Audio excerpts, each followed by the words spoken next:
Oh, hi, Mark. That was a piss poor. Oh, hi, Mark. Oh, hi, Mark. That's better.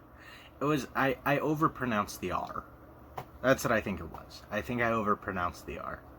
The Mark sounded too normal.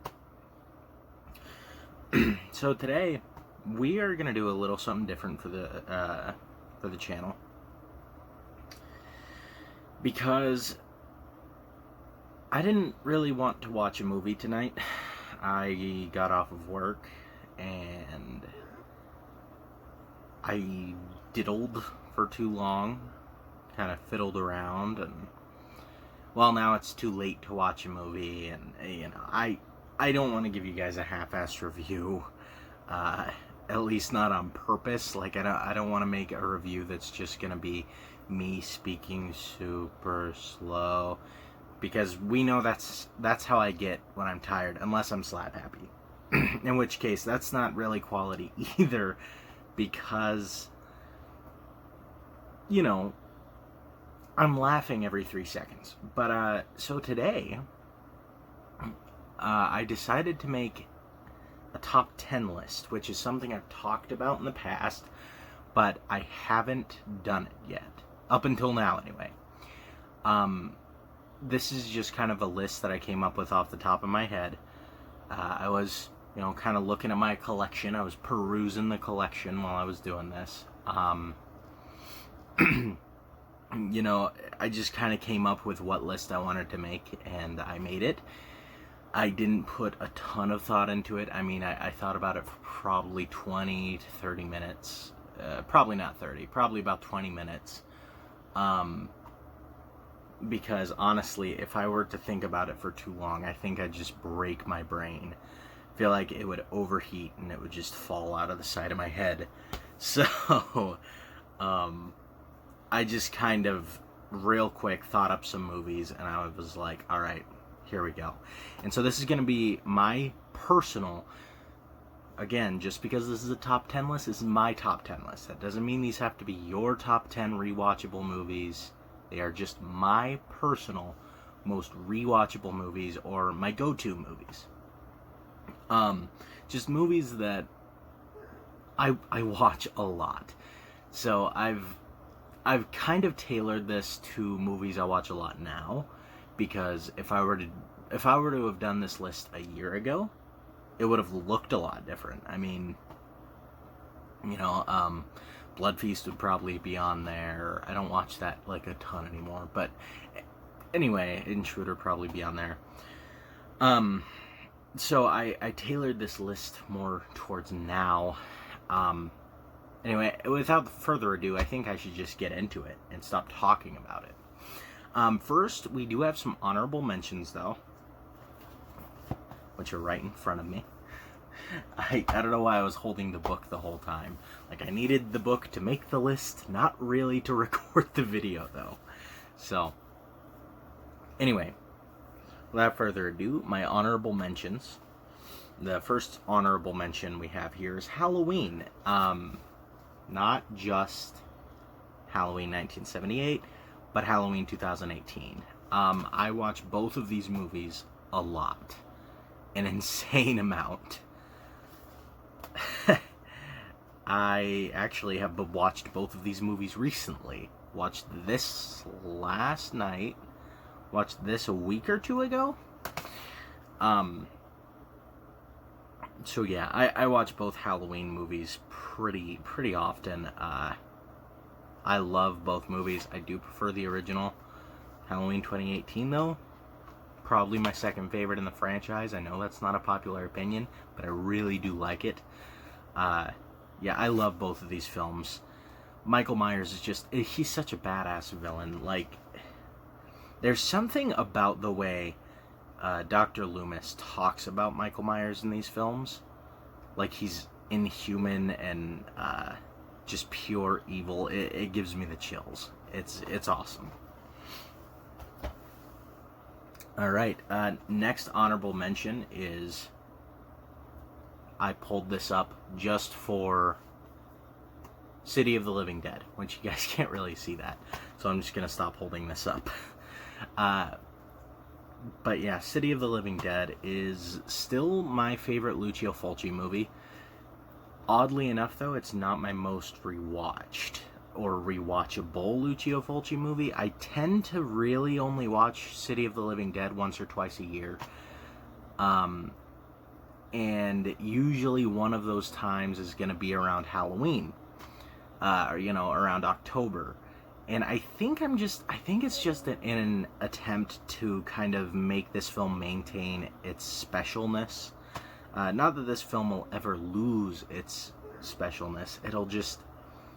There are films that I've rewatched a lot, and like, those were my go-to movies for a long time, and I would rewatch them, 5 times a year or so, and, they get old.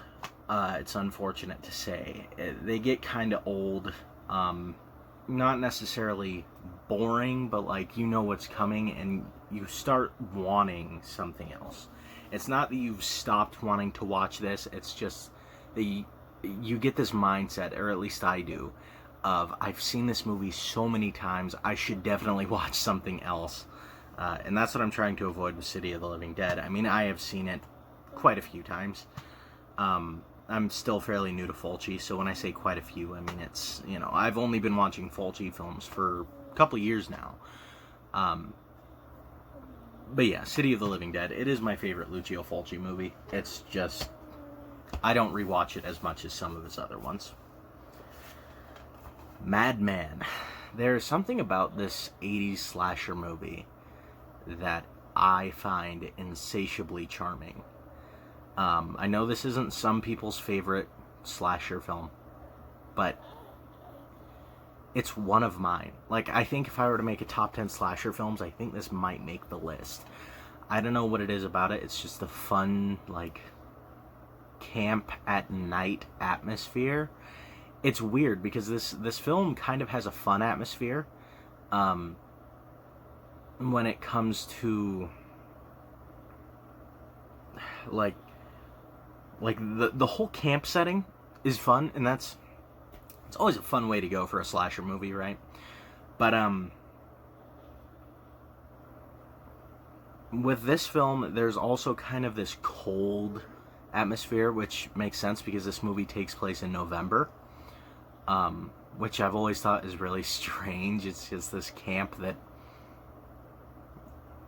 you go to, like, towards the end of fall. I don't know, that's weird to me, but yeah, Madman, super fun movie. It's got some good kills in there, and I just think the characters and dialogue are so cheesy. I love it. Psycho. So these last two honorable mentions are actually ones that I kind of have watched to the point where it's like, okay, I've seen this movie so many times, I should start watching other movies, and this is one of them. Because when I was, I don't know, 14 or so, I wasn't really allowed to watch rated R films, and this is actually one of the few rated R films I was allowed to watch, and that's because my mom had seen it when she was, when she was younger, and she had deemed that this movie was okay for me because it wasn't really all that violent, and I loved it. I mean, I loved Psycho, and it especially helped that around this time I was getting into Friday the 13th, around the time that she started letting me to watch Psycho. Of course, at my friend's house, any place that wasn't home, I was starting to watch Friday the 13th and stuff like that. And so I kind of had a bit of an obsession with slasher movies, and Psycho was like the only slasher movie I could get my mom to watch, or my mom to let me watch. It's not really a slasher movie, but yeah. So Psycho is Texas Chainsaw Massacre is another one of those that she let me watch, because I had explained to her that it was originally supposed to be a PG-rated movie, and I talked her into it when I was around 14, but not the other ones until I was like 16 or 17. But anyway, Night of the Living Dead. This is another movie that I got to watch as a younger teen. and I loved it. I mean, there's no other way to describe it. The first time I saw this movie, I believe, was on Netflix, and then later I had gone to a thrift store with my mom, and we were looking at the movies, and she had basically told me that she was gonna, like, that she would buy me a movie, and I grabbed Night of the Living Dead, and she takes one look at the cover and she goes, no. And you know, I do some verbal finagling, and I'm like, Mom, the movie was made in 1968. Like, it was made in the 60s. It's black and white. Please, can I get Night of the Living Dead? And finally she caved, and she said yes. And I've loved the movie ever since. This has been... It was my favorite zombie movie for the longest time. It is still top 3. I'm going to say this is probably number 2 favorite zombie movie of all time. I just think this movie's absolutely fantastic. And it is super rewatchable. But it's another one of those that I've kind of rewatched so much. Sorry if you can hear my dog being nasty in the background. Oh, he looked at me when I said that. He's sitting there licking his paws. Anyway. Alright, so now we're actually getting into the top 10. I have these arranged off to the side of the bed, so if I'm kind of dipping, you know, to the side, you'll know why. So anyway, yeah, these are my top 10. And number 10, this is from least to most rewatchable. I will tell you, placing doesn't really matter. It really doesn't. Most of these movies are interchangeable, except for maybe like the top 2 or top 3. So, anyway, without further ado, Color Out of Space. This is a movie that just came out like 2 years ago, I want to say. I think 2019. I only saw it last year, and I fell in love with this movie. I think I've seen it 4 times. I want to say 4 times. Which I know isn't like a ton of times, but, you know, for me, I've rewatched this quite a bit for me. Anyway, I've always been drawn to movies that are kind of like neon and have just wicked color palettes, and so Color Out of Space is just a visual feast, which will make almost any movie rewatchable to me if they are just super visually beautiful. There's a line in this movie that I love. I can never remember the full line that he says, but I remember in the line he mentions something about our frenzied eyes, and I love that terminology, our frenzied eyes, because I think that perfectly describes what this movie is and what it does. It sets our eyeballs in a frenzy with this, I don't know, this crazy beautiful horror that's happening, this crazy beautiful terror that has come down on this asteroid, and I don't know, I love this movie. It has since become one of my favorite horror films of all time, which is, I don't know, pretty big accomplishment, if you ask me. Okay, so I'm cheating. Alright, I couldn't just include one of these movies. By the way, my box set of these movies is sitting up there on my new shelving, and yeah, I pulled it off. It's sticking so hard to the shelving that the pieces, like little pieces of paper are coming off the box set. It's pissing me off.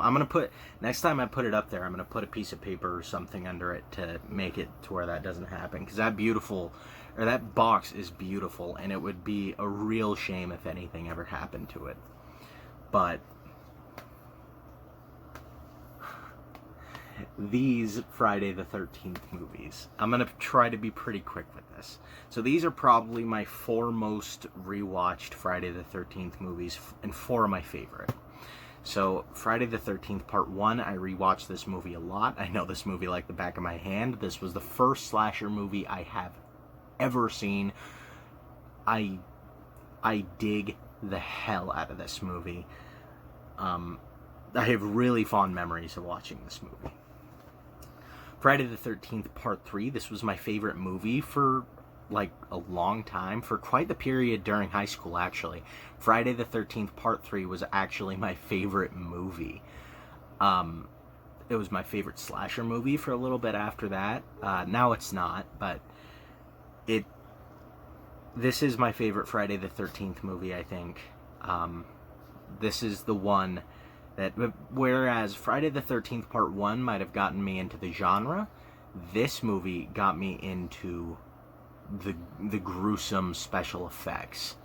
And this is the film that kind of started my love affair with gory horror. Friday the 13th Part 6, oddly enough, I didn't start off loving this movie. In fact, this was one of my least favorites, like, back when I first saw this movie. But I've grown to really love and appreciate it over the years, and it's just hilarious. Definitely one of my most rewatched over the years. And this is gonna be the one where a lot of you guys are gonna be like, all right, you have no credibility now. And it's not like I had any before, but Friday the 13th Part 8, Jason Takes Manhattan. I know. It's like 2 hours long. Most of it takes place on a boat. I get the criticisms. I don't care. I love this movie. The one thing that I actually genuinely hate about this movie is Kid Jason. They should have left all the Kid Jason bullshit out of this movie. It didn't make any sense. Why was Jason a little Asian boy at one point? Why did his makeup keep changing? Why did he revert back to a child in the end of this movie? I don't know. And I like to pretend that stuff doesn't exist. But the rest of this movie, in my opinion, is super entertaining. And I absolutely love it. So, take it for what it's worth, which is probably nothing. Alright. The Black Coat's Daughter. This is number 8. So, The Black Coat's Daughter, this is a film that I think is pretty shocking to a lot of people, probably. That I find this super rewatchable. Because this movie is slow. It is disturbing. It is unsettling. It is haunting. I love this movie. It is a nihilistic, very cynical sort of film. When you figure out what's going on in this movie, it's really troubling, I guess. But I love it. This is one of those movies that I can rewatch a ton of. It never gets old, honestly. And, like, it gives me this feeling like I get giddy when I watch this movie because of how good it is. By the way, guys, if you're hearing a noise in the background, that's my dog breathing. He is a pug, so he breathes kind of heavily. But The Black Coat's Daughter, just a phenomenal movie. In my opinion, it is a 10 out of 10. It is one of my favorite horror films of all time. This is top 10. And it's one of the scariest, in my opinion, too. It's whole freaking 9 yards, man. Lucio, hey man, stop barking. He's like starting to bark. It's okay, bud. It's okay. Okay. But yeah, no, The Black Coat's Daughter is incredible, and the soundtrack in that movie is out of this friggin' world. Seriously, do yourself a favor, watch The Black Coat's Daughter. Speaking of masterpieces, Evil Dead 2. You know what? Kiss my foot, alright? If you don't agree that this movie is a masterpiece, you can kiss my foot. Evil Dead 2 is amazing. And for me, this is a quote that I've uttered so many times in my lifetime when referring to this movie. But the best way I can describe this film is it is the perfect blend of horror and comedy. At least that's what it is to me. When I watch this movie, it's like it's actually kind of weird because there are scenes that are mildly unsettling to me because I've always been kind of unnerved by unnatural looking things, and this movie does that really well. It has really unnatural looking special effects. They just look kind of gross and weird, but so it's kind of unnerving in that sense, but then it's so funny. I mean, in the scene uh, where Ash chops his hand off, he puts the bucket on top of his hand that says "A Farewell to Arms" on it, which I'm ashamed to admit took me way too long to even notice that book said that on it. But now every time I notice it, I'm like, oh, that's cute. I like that. But and then the scene where the deer head mounted on the wall starts like laughing, and all the furniture starts laughing, and Ash is laughing. I remember the first time I saw this movie, the absurdity of that scene made me howl laughing just like them. And the thing that really tops it for me is when Ash starts like pumping because he's imitating the lamp. I love Evil Dead 2. Amazing movie. Suspiria. Wow, this is another masterpiece. I know a lot of you might not agree. Here's a good equivalency, like a good, well, if you think I'm crazy for thinking this movie is a masterpiece, here's this. You probably think Halloween 1978 is a masterpiece. That's cool. I'm not dissing you for that. I'm not shitting on you for it. But that movie has problems. And it's okay to say it's a masterpiece. Just saying. It's okay to be biased, okay? I'm totally biased towards this movie. For me, this movie is a masterpiece. For a lot of people, this movie's a hot flaming pile of dog shit. I know, for some people. Not for me. This movie is genuinely, in my opinion, this is the best looking movie that was ever filmed. I've seen The Shining, seen Blood and Black Lace.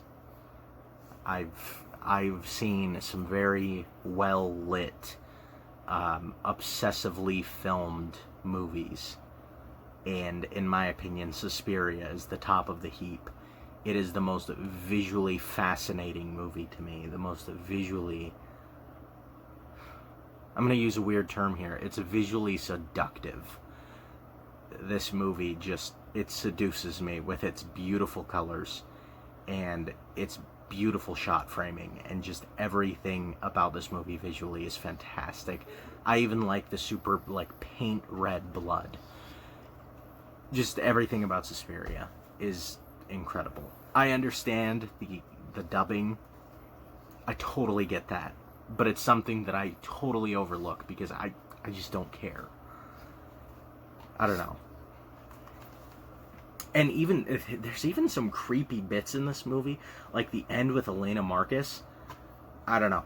I think that's pretty creepy. But I love Suspiria. Watch it a lot.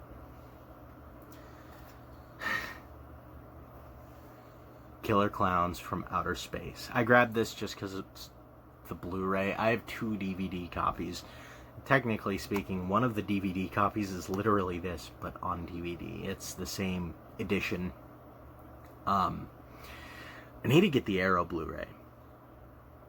Just because I'm a bit of a completist when it comes to my favorite movies. Like, if there's something else available, and it's actually available, like, I can reasonably afford it, I'll probably do it. But yeah, man, Killer Clowns from Outer Space. I love this movie so much. Pretty much everyone who knows me can attest to that. I watch this movie a lot. This is one of the few films that I've dragged my mom into watching with me a number of times. She really doesn't get this movie. She really doesn't get this movie, but I don't know, I adore it. The clowns, it's weird, because I don't usually like clowns. I'm not scared of them. I know a lot of people are terrified of clowns. I'm not. I'm not scared of clowns, but I don't like them. Like, they aren't lovable people to me. Like, I see a clown and I see someone who's probably, like, does some bad things on his off time. Even though I'm sure that's totally unfair to clowns. But I don't like them. In this movie, though, in Killer Clowns from Outer Space, for whatever reason, these clowns are adorable. And yes, I called them adorable because they are. They are genuinely adorable. My favorite one is the short one. I love to root for an underdog. I love the boxing gloves clown, it's the short one, but it just... What are you gonna do, knock my block off? Proceeds to actually knock his block off. I mean, the shadow puppet Tyrannosaurus Rex that eats everyone. Oh my god. The little wiener dog that they make, the balloon animal wiener dog that they chase people through the woods with. It's fantastic. It really is. There's even a part in this movie that I found creepy, at least at one point in time, weirdly enough. It's the scene where they're at the burger place and the clown is like luring the little girl and he's going like this. And he has a sledgehammer behind his back. I don't know why. Or it was a giant mallet, not a sledgehammer. But I don't know why, but that scene always kind of creeped me out a little. But other than that, this movie is amazing. Well, even that scene's amazing too. It's just not hilarious. But yeah, I find that movie incredibly amusing. All right, The Beyond. This is number 4. Yeah, number 4. We're ripping right through these once I actually got into it. But this is a more recent one. This is a more recent one that I just kind of started watching quite a bit. And I watch it quite a bit now. I don't know, like, this is amazing Fulci. This is Fulci at his best. Just the gore and the atmosphere. The ending in this movie doesn't really make any sense. But it almost doesn't need to. Like, I don't even care that the ending doesn't make sense. I even kind of like the ending, even though it doesn't make sense. I don't know. This movie is such a special, weird, haunted house movie that is about a hotel that's built over a gate to hell. First of all, that's an irresistible premise. It's set in the South. And, like, you have that weird, like, creepy southern ghost story vibe. And then you just have this mind-blowing gore. I mean, oh my god, I would love to get into all the scenes. Personally, I love the tarantula scene. I have a buddy that I watched this movie with. I swear to God, he took the tarantula scene to heart. He took it personally.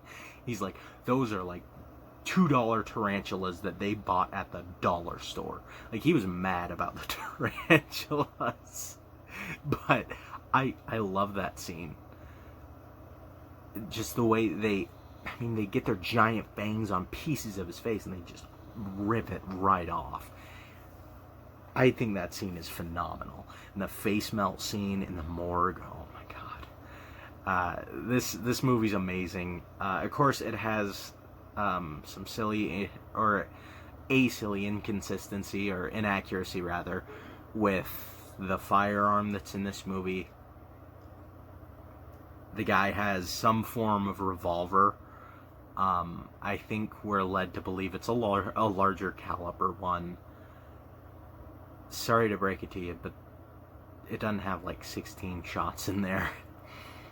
Like, there are some pretty high capacity, let's say 22 revolvers maybe. I think there are probably like 12 shot 22 revolvers. But I mean, we're talking, this guy's carrying like a 357 Magnum or something. And he's just shooting whenever he feels like it.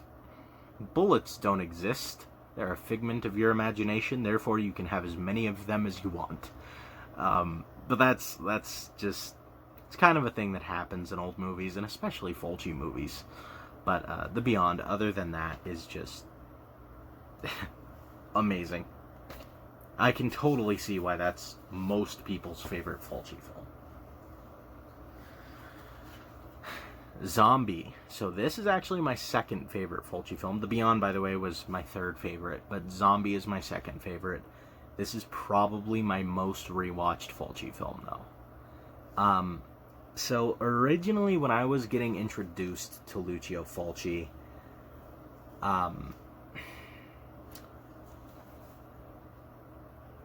I wanted something out of his films, and I don't think in the beginning I was getting that, if that makes any sense.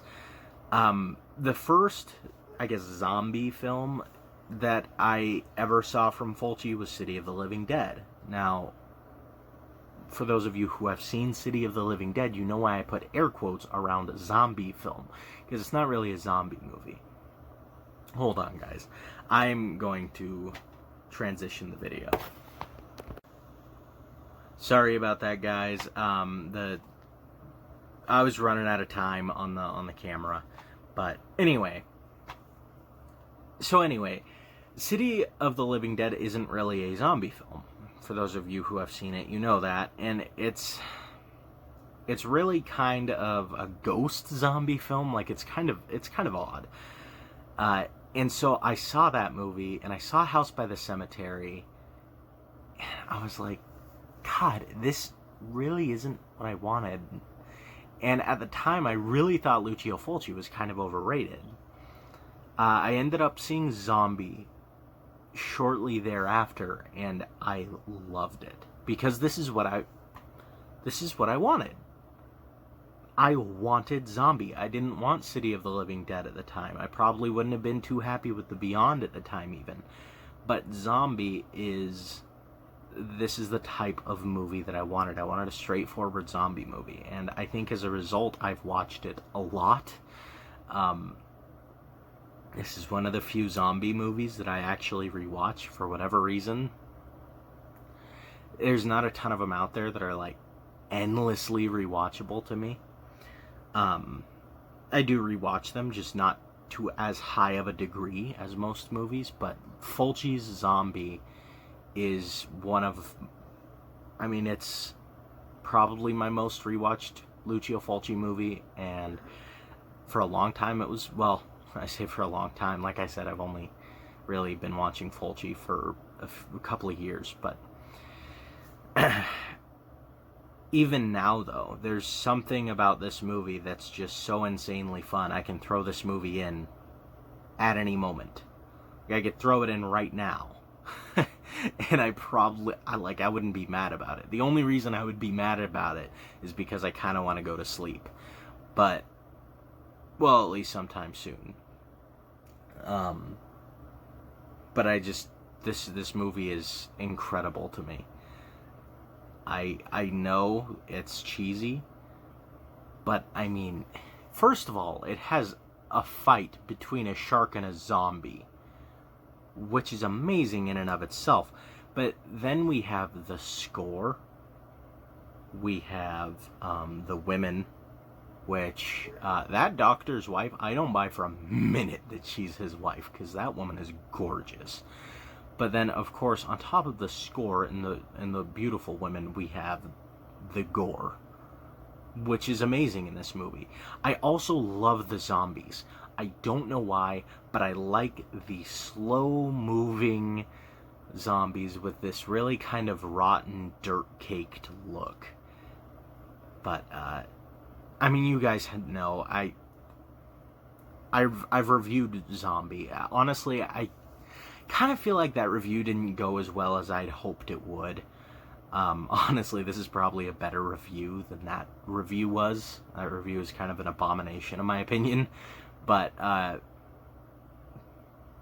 yeah, I don't know. Personal enjoyment level of this movie is like a 10. This is another one of those movies, though, where the ammo just never seems to run out. And something that's really funny is, one of the characters has a bolt-action rifle, the skipper of the boat. And I call him a skipper like he's part of some kind of crew. But the guy who has the boat, he has a bolt-action rifle of some kind. And there's certain points in this movie where he's shooting it, but he's just pulls the trigger again. He doesn't work the bolt in between. Which, sorry to spoil it for you, but that's not how bolt actions work. You see, in order to successfully work a bolt-action rifle, you must work that bolt. Because you see, once you pull the trigger the first time, the round flies out the end, and now you have an empty casing in the chamber. At which point you need to work the bolt, pull it back, the casing ejects, the next round comes up and gets ready to be put in the chamber, at which point you push forward the bolt, the round goes into the chamber, rinse, wash, repeat. But apparently this movie just flips the bird to physics. Because, yeah, that's not how that works. But I'm willing to look over that because this movie's amazing. I love it. Okay, guys, we are in the top 2. These are literally my top 2 favorite horror films of all time right now. So that's kind of obvious why I rewatch them so much. But, Terrifier. I grabbed the Blu-ray because I'm too lazy to get up and grab the VHS from where it's sitting. But Terrifier is what I want out of a slasher movie, honestly. The reason I've always loved Friday the 13th is because there is a really good combination of a badass antagonist and amazing kills. And actually, that franchise is kind of the perfect storm. It has the badass antagonist, it's got amazing kills, it has a great score, and that Friday the 13th has good final girls as well. And some fairly fun, likable characters. Now, Terrifier has most of those things except for the great final girl or whatever. The characters are pretty shallow in this movie, even more shallow than a Friday the 13th movie, granted. However, I hear a lot of criticisms about this movie, and I just don't get them. I hear a lot of criticisms, oh my god, the gore looks so unrealistic. And it's like, well, yeah, no duh. They weren't trying to make a super realistic movie. They were trying to make a gory homage to 80s slasher movies, which they succeeded in. And then people whine about the acting. Well, first of all, like I just said, they were trying to make a gory homage to 80s slasher movies. You guys, you have to understand. And then they whine about the plot. Do I have to say it again? They're trying to make a gory homage to 80s slasher movies. Basically, hold on. If you like, even better, if you like this movie, you have no excuse to not like this movie. Because every criticism I just said that people have about this movie, same goes for The Mutilator. Same goes for Madman. Same goes for even the first Friday the 13th movie, because if you really look at that movie as a movie, it doesn't make any damn sense. Same goes for Deadly Manor and Blood Rage, and just a slew of slasher movies. But that's okay, because they're slasher movies. It's okay. It's fine. But to me, this is what I affectionately refer to as a slashterpiece. It is a slasher masterpiece. Absolutely. The gore is phenomenal. The kills are amazing. Art the Clown himself is terrifying. Great title. Very fitting. First time I saw All Hallows Eve, it scared the hell out of me, honestly. This movie disturbed me the first time I saw it. Honestly, it kind of scared me. Just because Art was in it, and Art is terrifying, but now I can rewatch this movie so many times, and I don't get bored of it. I think I've seen this movie 11 or 12 times. I don't know. That's a lot for me within a couple of years in order to watch a movie 11, 12 times, you know? But Terrifier is amazing to me, and I don't understand the criticisms, honestly. Especially the one about bad acting, because not only is it, like I said, a gory homage to 80s slasher movies, and therefore the acting should be, like, not a priority here, but I honestly don't think the actors were that bad in this movie, the actors and the actresses. I think there are a few shoddy moments in Terrifier, but I think overall this movie has some pretty solid acting, and just, I genuinely believe that that is the best slasher movie ever made. And I know that's blasphemy. Understand that when I say that, I don't mean quality-wise, because Halloween, obviously, I think Halloween is probably, quality-wise, the best slasher movie ever made. Like, Halloween is the best film out of the slasher movies, but the thing about Halloween is it's not a great slasher movie. It's a great horror movie, and it's a great movie, but it's not a great slasher movie. As much as I love that movie. But anyway, so this is going to be number 1. This might piss some of you off, honestly. 2017's It. This is, as of now, my favorite horror movie of all time. I don't really see that changing. I went to go see this movie in theaters twice. I have watched it a shit ton since then.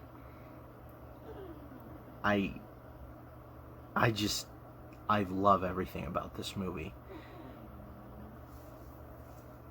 When you have a cast of all child actors, they really have to nail it. And the acting in this movie is superb from everyone. There are times when Georgie maybe is a little off, but at that point I think it's really nitpicky. I honestly think it's a little nitpicky to be critiquing Georgie, because he's barely in the movie. So it's like, I will say though, the scene with Bill's dad in it, where Bill's dad, he's such a dick, man, because he's like, your brother's dead. He's dead. Do you understand? He's dead. And ask me next time you want to use my office. Like, I will say his dad is a bit of an overactor, to put it lightly. But everyone else in this movie, pretty solid. I have heard some people critique Henry Bowers. For some reason, I always get Henry and Harry mixed up. I've called Harry Warden Henry Warden from My Bloody Valentine as well. But anyway, mostly, yeah, the actors are incredible. I think Bill Skarsgård is menacing as fuck as Pennywise.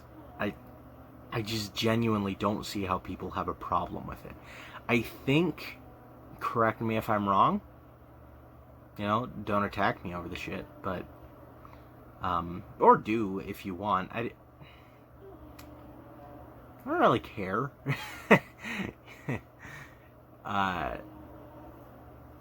Tell me I'm a stupid asshole who doesn't know anything about movies.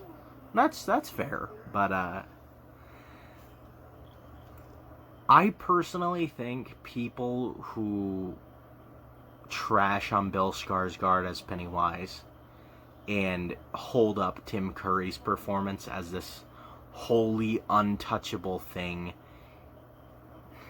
I don't know, just get the hell out of town. Get the hell out of town. Get all your shit, pack it up, put it in a big shit container. All right, see all your shit, get it together. I stole that joke from Rick and Morty. But yeah, I really think they're just insanely biased. And I mean, everyone has their biases. But when you trash on a new person simply because it's not the other person, you enter a territory of blind loyalty. And that's something I've never understood. I don't understand it with Freddy Krueger. I don't understand it with Pinhead, with Doug Bradley. Because honestly, watching those movies, the Nightmare remake, whatever, I think Jackie Earle Haley did a fine job. Granted, the makeup on his face, not the greatest, because I think it was mostly CG, but I think Jackie Earle Haley did quite the good job. I think he was really menacing in that movie. And I can't actually believe that when that movie came out, there were a ton of people who were attacking his performance simply because he wasn't Robert Englund. I don't get it. And people do that with this too. I understand this is mostly a well-received movie, but I don't get it. Like, Bill Skarsgård's performance in this was just good. It was, in my opinion, it was amazing, but, like, I don't see how you could look at his performance and say, that's a bad performance. I don't like that performance. Just because it's different from a different incarnation of the character, like, leave that in the past. This was never going to be the 1990 miniseries, and Bill Skarsgård was never going to be Tim Curry's Pennywise. And I think that's okay. Honestly, I think it's better. Because this movie turned out a lot darker than that. And a lot better. This movie is shot amazingly. It's acted amazingly. It is... The score is, like, it's really creepy. And it's scary. This movie makes me giddy inside like a child, especially the first couple times I saw it. I mean, that's how I can best describe it. It makes me giddy. Just everything about this movie is so good. I do believe this is a masterpiece. Unlike Terrifier, where that's a masterpiece of its subgenre, where it's like, yeah, but that's very specific. Like, if you hold Terrifier up as a film, it doesn't really hold up. It, though, in my opinion, is an actual masterpiece. I think it is an amazing piece of film, and my opinion's not going to change on that. So, anyway, that's my top 10, and I am sorry, guys, that it took almost an hour. I hope I find a niche of horror fans that are really into long-form content. I know they're out there. I mean, they have to be, right? They watch horror movies. Now, if they're willing to sit and listen to my ass for an hour-ish, is a different story. But anyway, thank you for watching, guys. if you've made it to the end of the video, I'm gonna tell you a little secret. And that secret is that I do requests. If there's a movie you'd like to see me review, if there is a top 10 list you'd like to see me make, if there is... Hell, I could probably do a horror marathon if you guys wanted me to. Of course, it wouldn't be the camera on the TV or anything. I think it would be more similar to the way, like, Mood 616, if you guys watch his channel. I love his channel. Specifically his pickup videos, his marathon videos. The marathons he does with Godzilla are the ones I'm referring to. They would probably be more in that format. Where I kind of give you feedback after each film. But yeah, if there's anything you guys wanna see me do, request it in the comments. There's a chance I do it. Quite the good one. Because right now I'm having to be the one coming up with the ideas, and what sucks about that is all the ideas are arbitrary. You know, like, let's say I decide to review... This is completely hypothetical, of course, but let's say I decide to review The Initiation. Why did I choose The Initiation to review? There's no reason. What is this reason you speak of? I don't know. There is no reason. There was no reason I decided to review Blood Feast. There was no reason I decided to review Zombie, necessarily. There was no reason I decided to review... Okay, I'm running out of movies. I haven't done very many reviews. You got me. But, anyway, guys. So, yeah, it's just... At this point, it's very arbitrary what I decide. It's just... I don't know, because I wanna. Why the fuck not? So it would be helpful, you know, if you guys were like, yeah, no, this is what I want.